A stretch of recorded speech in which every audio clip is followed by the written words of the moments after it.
Jai Shri Mataji. Good morning, everyone.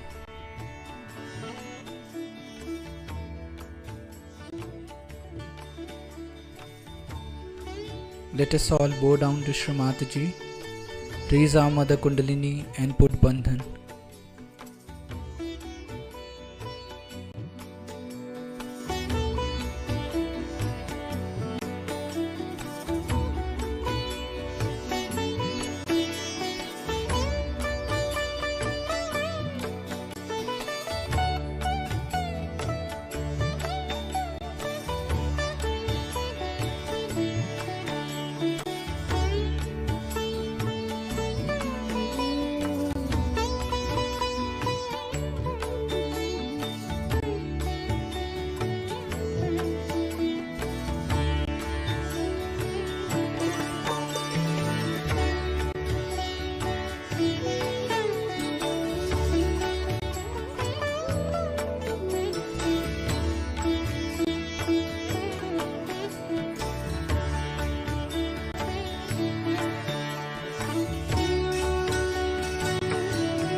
Shri Ganesh Mantra.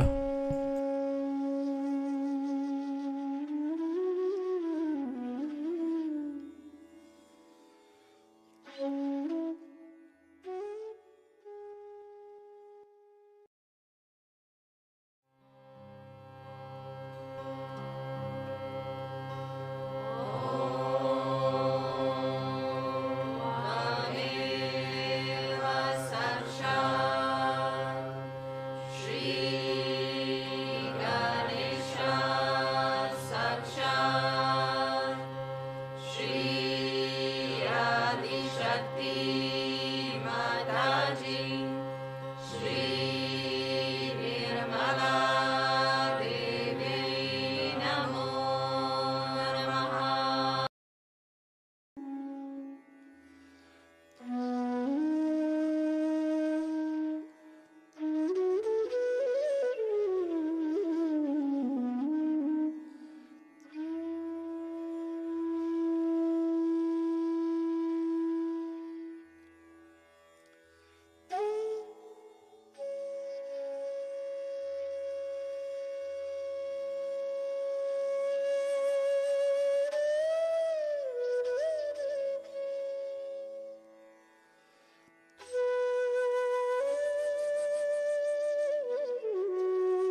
In this meditative state, we will now hear Shri Mataji's speech.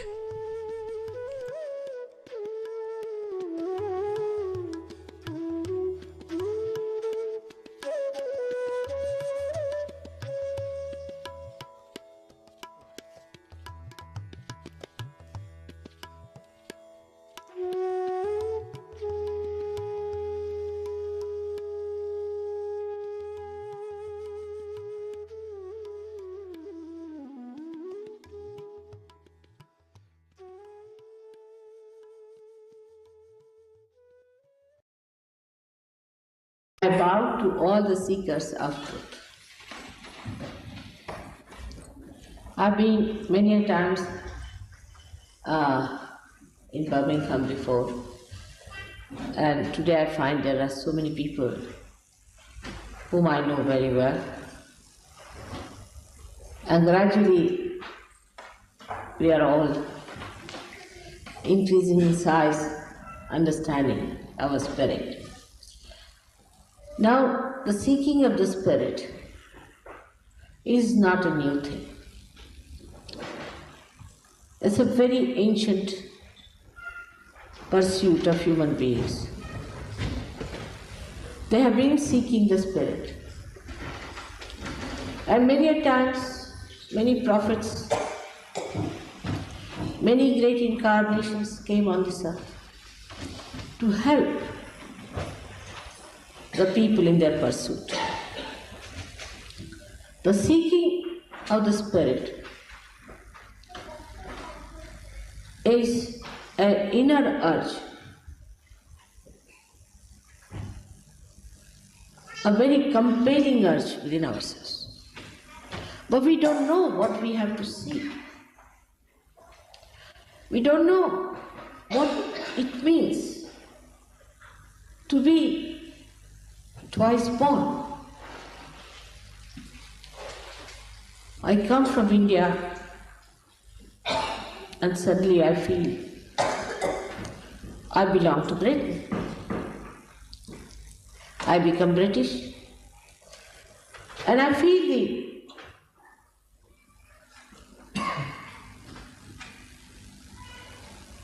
shock that we are all facing. Where are we going?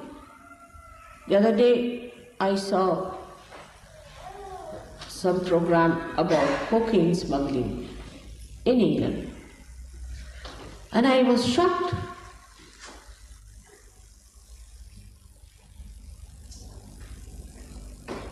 All self-destructive things sometimes can be misunderstood as spirit seeking.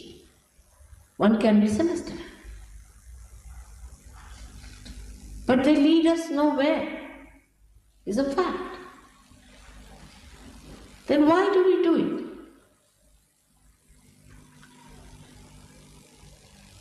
We do it, I know that, we do it only because we are seeking the spirit.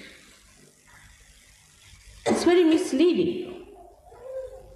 We seek the spirit in wrong things. This urge we think will be fulfilled by wrong things, by doing wrong to ourselves, by harming ourselves, by torturing ourselves. We get bored. Why? Why do we get bored of life? Life should be bubbling with joy. Because we think life is worth nothing, we have to seek. And what do we seek then? It's an amazing thing. How many seekers have born in the West? So many seekers. Even I talk to little children and I'm surprised that there is seeking within them. They are seeking something and they don't understand the mystery of seeking. They don't even understand what they are seeking. But they think there's something wrong, they feel frustrated, angered. And they feel that life has not given them what they wanted. They are bored, stiff. They don't know what to do. So they take to vandalism, some sort of a sensation. They try to destroy others or themselves.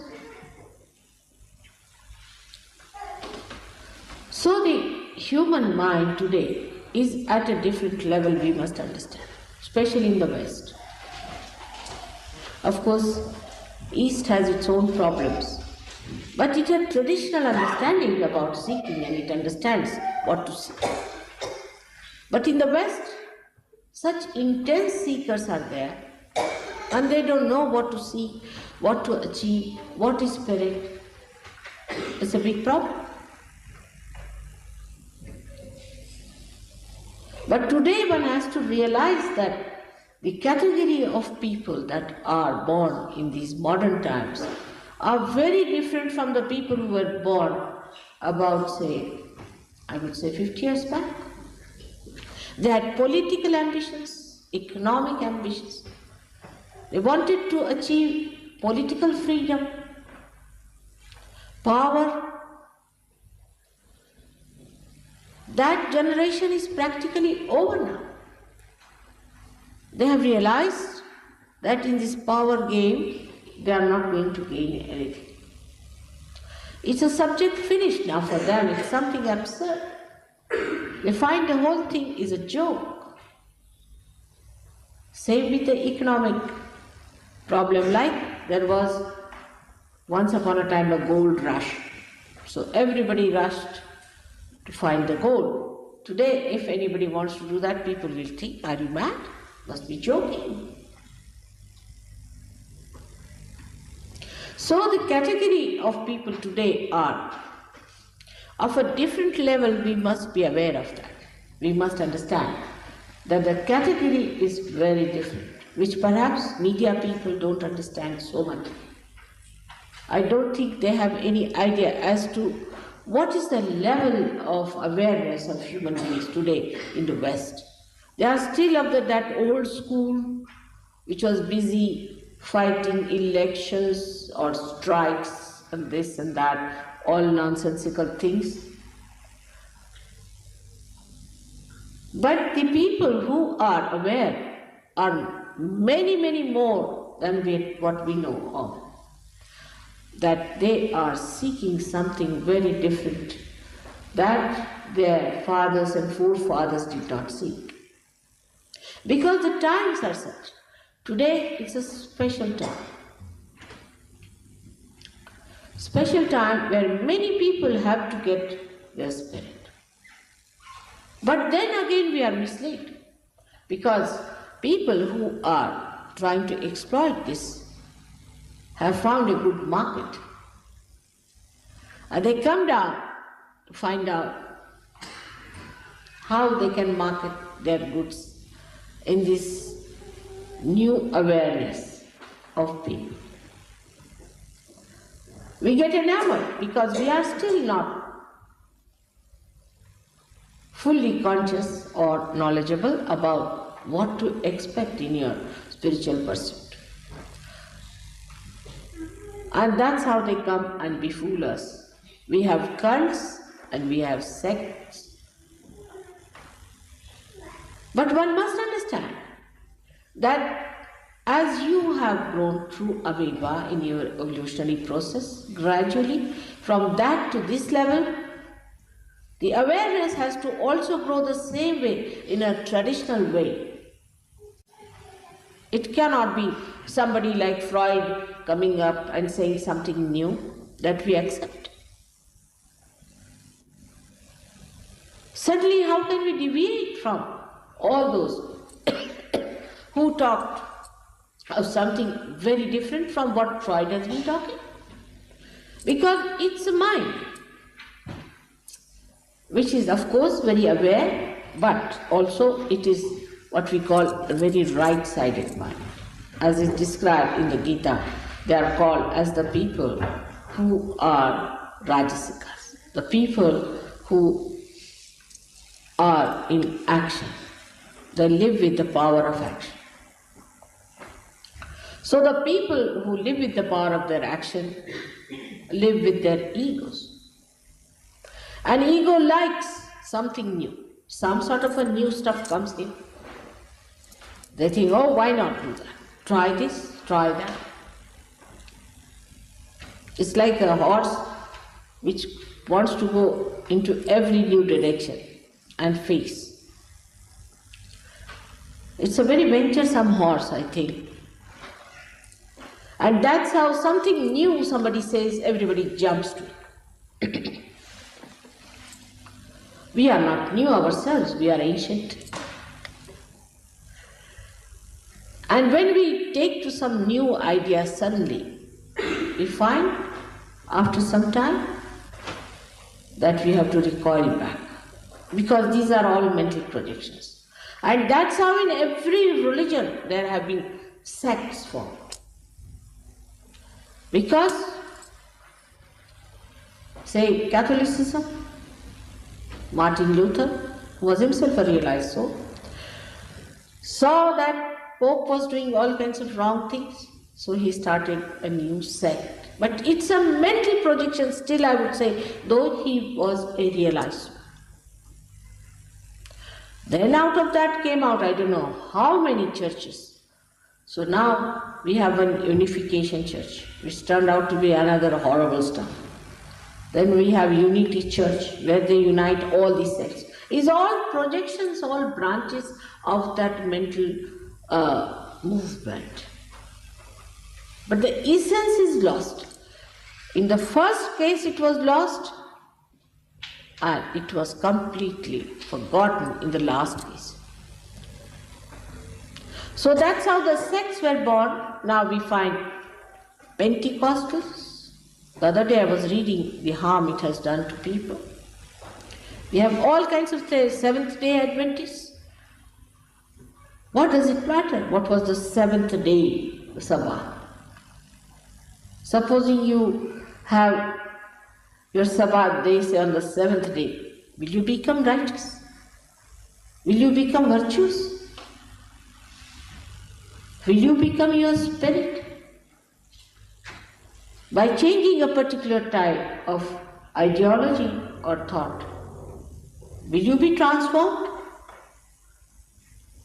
Will you become great? Will you become a superhuman being? No. Then what?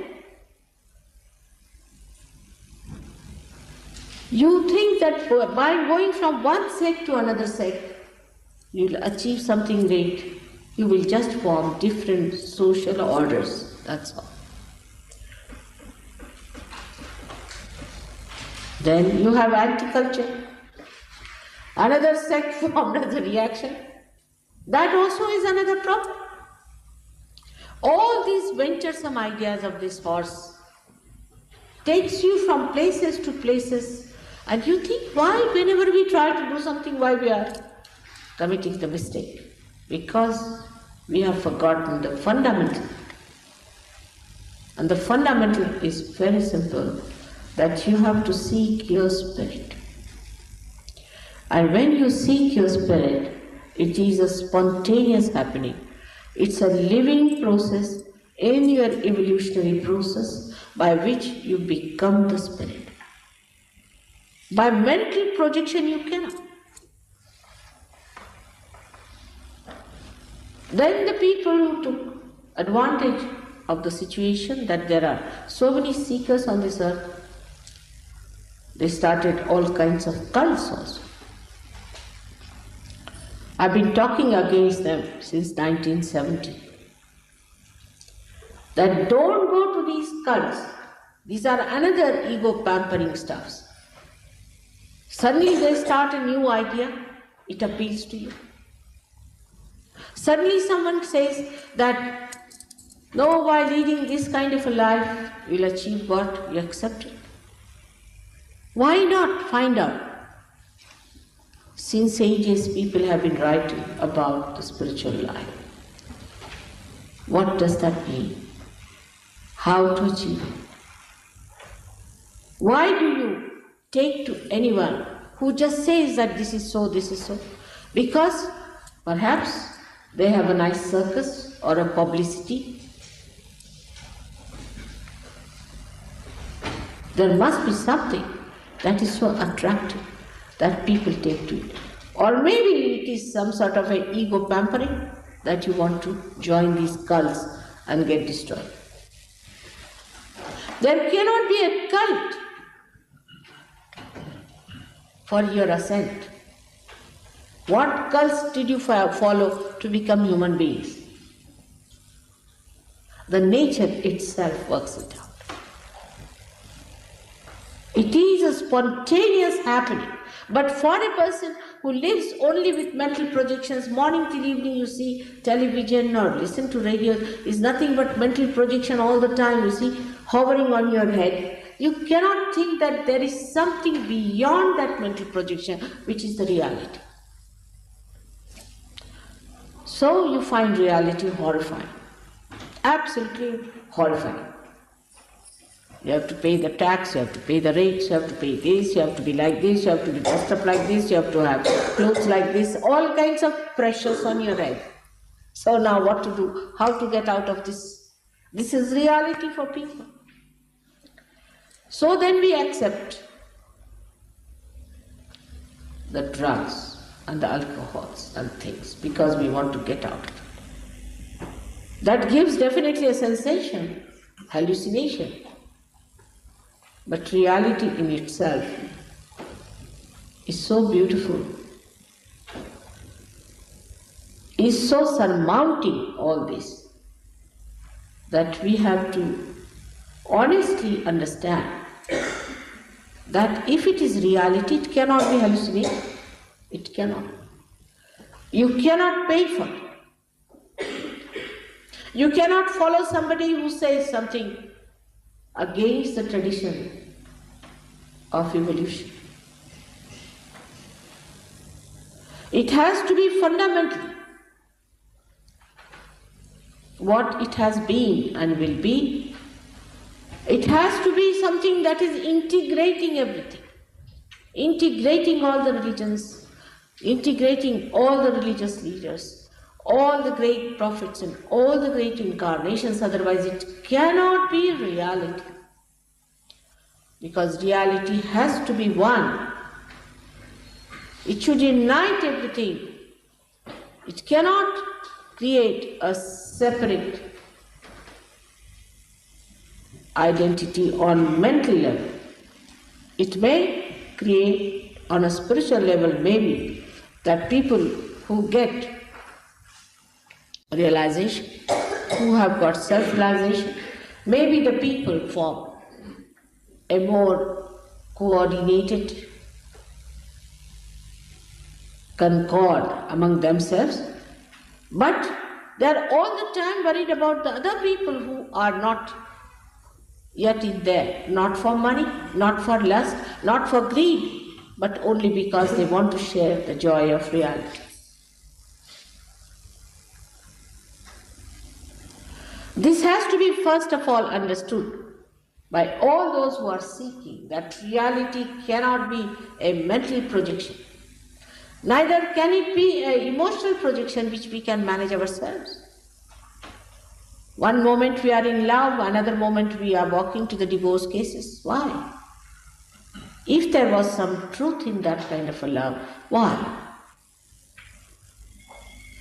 It is something beyond, which is eternal, which doesn't change, which overflows, is promised.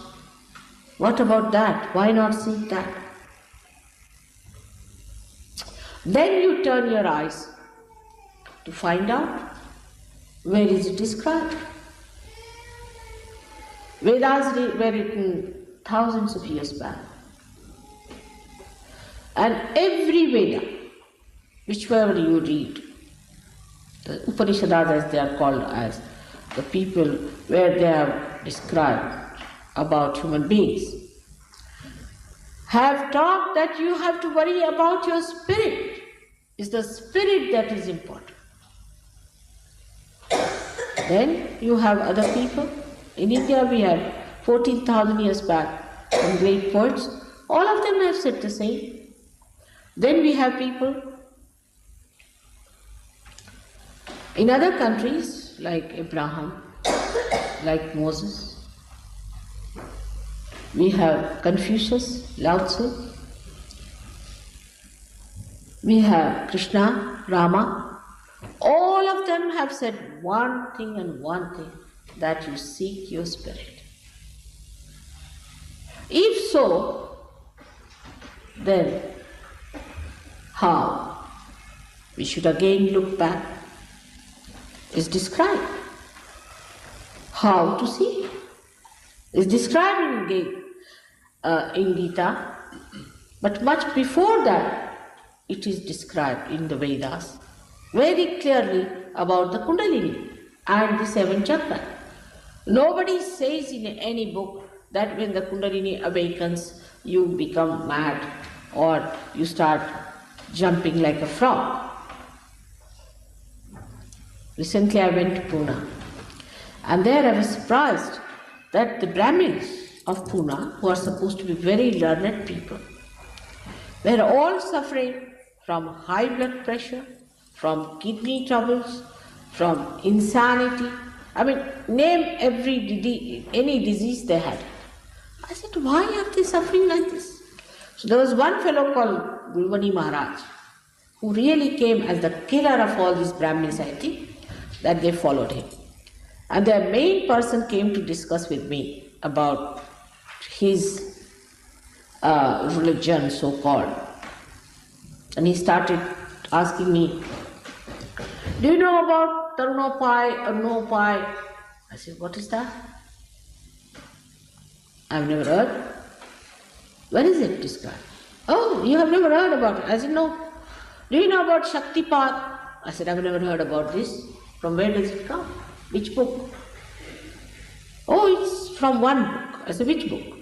About 60 years back, there was one Vishnutirth, Swami Vishnutirth, who wrote this book.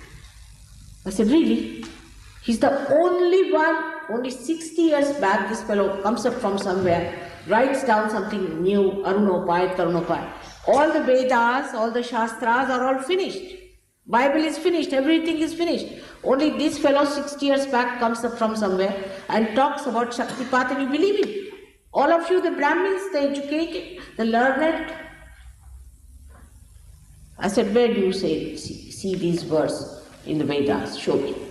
Where do you see them? In the Patanjali Yoga Shastra. Show me. Is it written anywhere? He said, we haven't read them. I said, what did you read? This Vishnu Tirtha's book. I said, you are supposed to be learned people in Sanskrit. You read only this Vishnu Tirtha who came only 6 years back? How can it be? And all of them are so sick you won't believe. And in my presence when they came, they were in a very bad shape, absolutely in a very bad shape, as if they had taken cocaine or something worse than that. Eyes were going up, their hands were moving like this, all kinds of things, and I told them, please forgive me, go to Vishnu Tirtha or to his disciple, this Gulwani Maharaj. And the only thing they did was not to eat this, not to eat that, not to have relationship with your wife, become like a dry bean, live on a shoestring, and then you become godly, is it? It's very simple. In India, so many are like that already. Use your brains. They are very brainy people. I said, how could this man dominate you? So they came out with very intelligent answer that in the Vedas, you see, when we followed the Vedas, and what did we get? All right. I said, you didn't get anything. But there's something promised in the Vedas, in the ancient books, that in Kali Yuga, at these modern times, you will get your realization. Why did you go for that?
Mahamantras.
We thank you, Srimataji, for this beautiful collective morning meditation.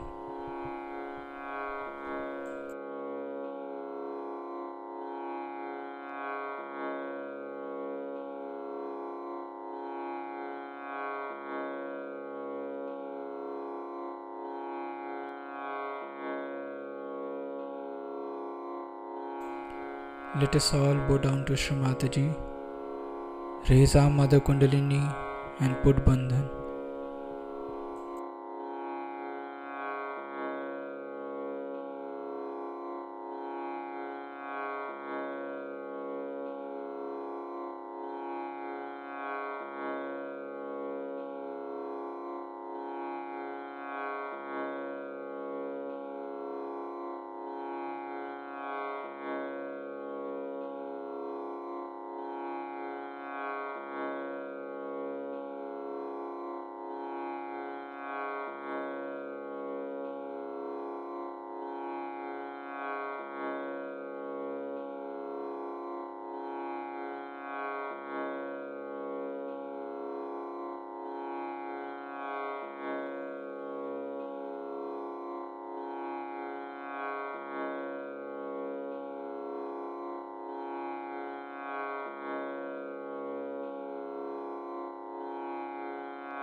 We'll join again tomorrow at the same time for the collective morning meditation. Jai Shri Mataji.